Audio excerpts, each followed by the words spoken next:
So we said that the nervous system consisted of a response to a stimulus. A stimulus is processed and you respond to the stimulus. To avoid pain,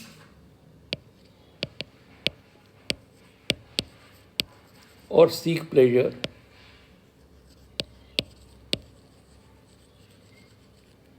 or do nothing.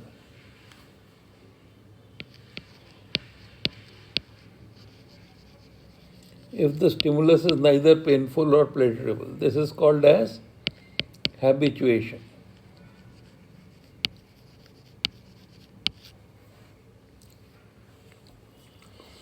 So this processing is because of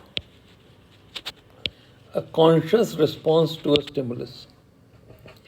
So this arrow, which feeds in the information about the stimulus or the perception of the stimulus, is the afferent or the supportive system. Afferent or the sensory system.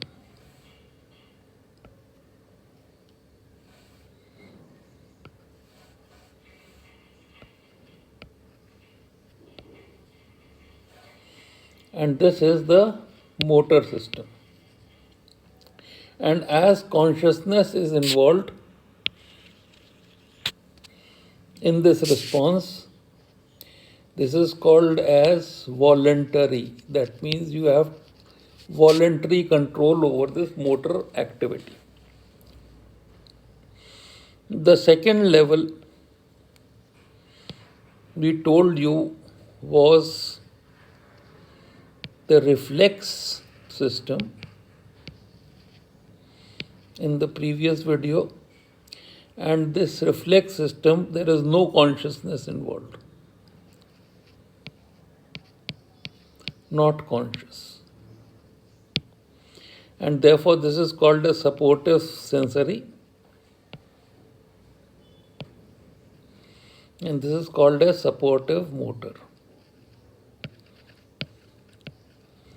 And the processing of this entire reflex system is done by the cerebellum. So here you have the cerebellum. We told you about this in detail. Then whatever is your response has to be supported by hypothalamico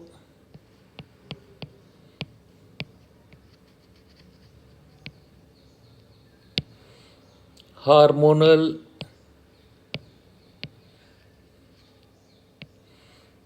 or sympathetico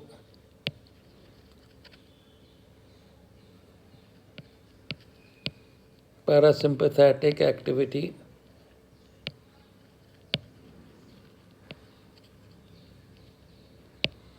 which prepares the life forces in the body to support this response which is needed. So this system is totally autonomous. Therefore, this is called as autonomous system. So whenever you are examining the nervous system, you have to talk about sensory, supportive sensory, motor, supportive motor, autonomic, and hormonal.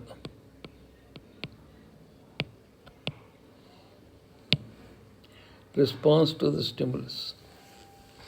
Now we have covered the supportive component quite well.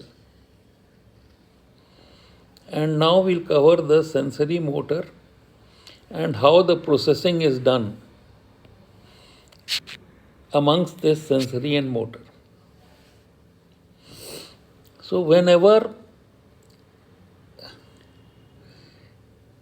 sensations perceive change in environment,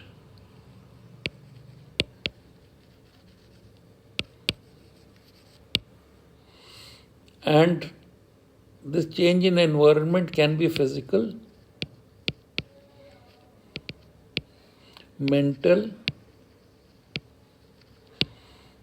or emotional.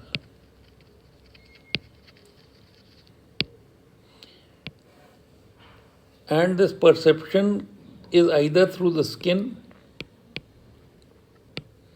which can be touch and pressure, or pain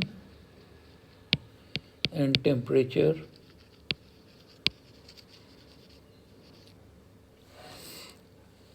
in which the first order neurons carry through the nerves,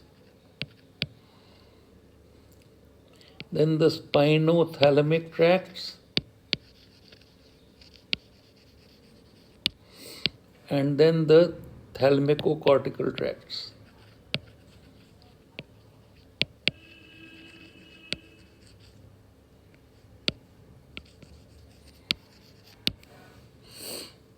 Then the perception can be visual,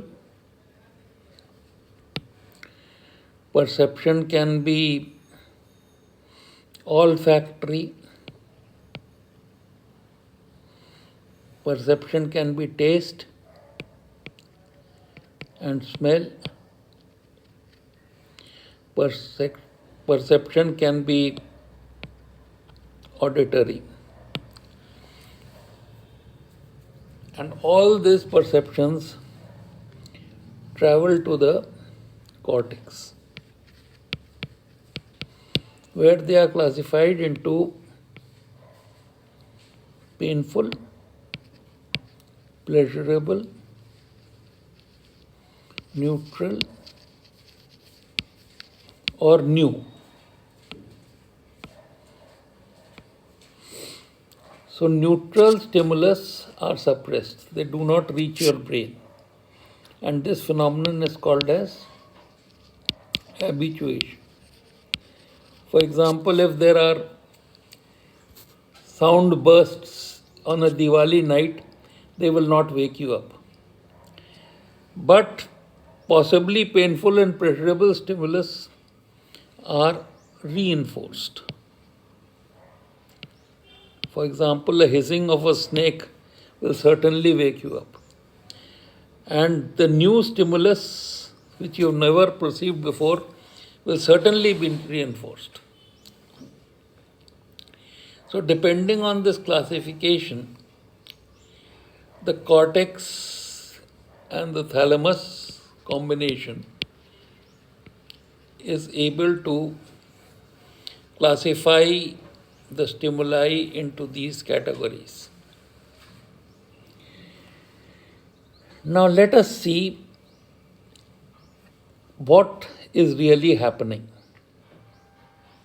Supposing there is a new stimulus. So here is the stimulus. It stimulates this neuron, then this, then this, then this. So if this stimulus can cause pain or pleasure, or it will first of all go through these series of neurons, A, B, C, D. If it can produce pain or pleasure, then the synaptic resistance on these pathways will be decreased. Therefore, either the stimulus or even the memory of the stimulus would be able to give you the perception of the stimulus actually existing. memory or real,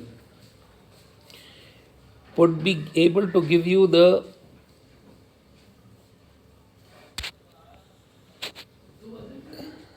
presence of the stimulus actually existing. And this is called as reinforcement.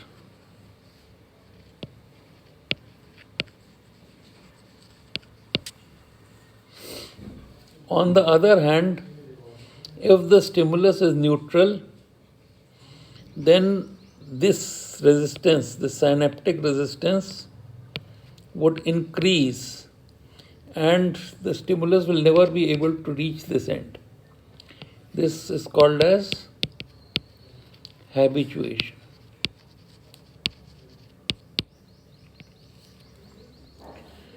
Now we study another component of the electrical activity of brain.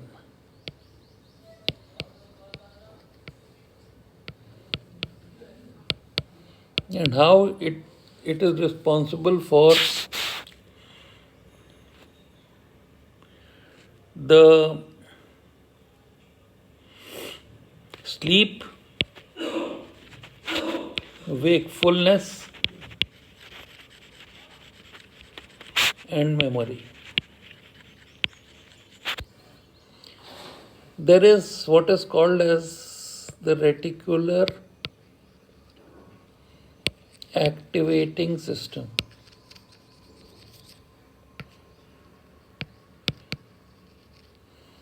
This reticular activating system consists of neurons which are arranged in round circuits like this, so that the impulse can keep going around and round in them. Because by the time the impulse starts from here and it reaches here, the latent period of this neuron is over and it continues in round fashion. At a particular point, you will get an impulse at fixed intervals depending on the number of neurons and the length of this circuit. So this is what is called as an oscillator, oscillatory circuit, and it is found in reticular formation, which exists in midbrain, pons, medulla, and the spinal cord. The reticular formation in spinal cord is called as the internuncial neuron system.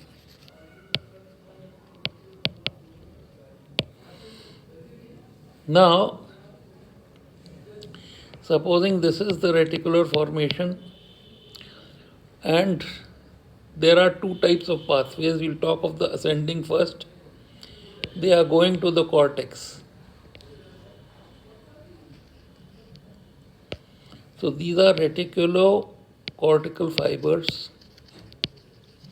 When electrical activity increases, you are awake,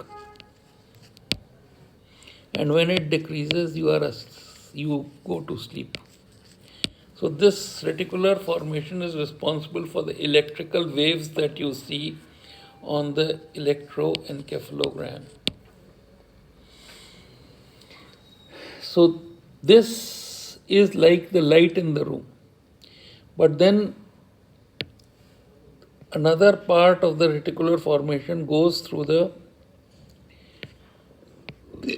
thalamus and through the thalamicocortical beam. Now this thalamicocortical beam is focused.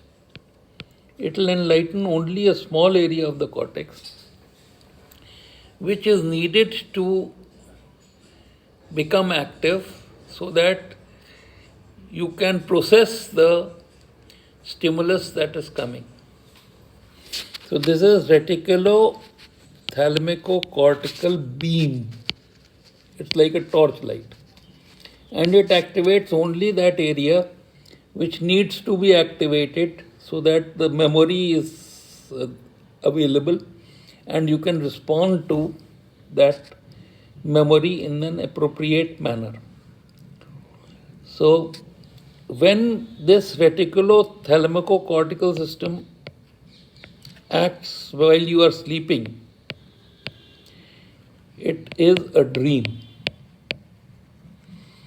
But when this reticulo-thalamico-cortical system activates while you are awake, then it is memory. You can actually feel the stimulus without the stimulus being present.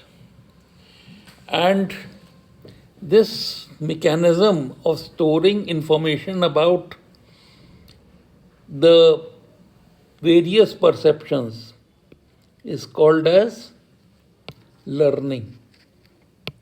And if the perception is not painful, pleasurable, then the synaptic resistance again increasing to cause habituation is called as forgetting.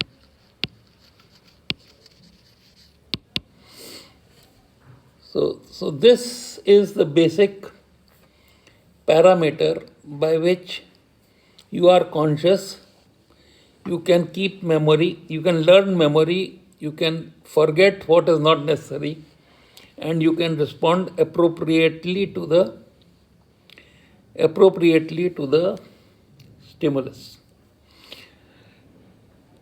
So this much for now, and we'll talk about other things later.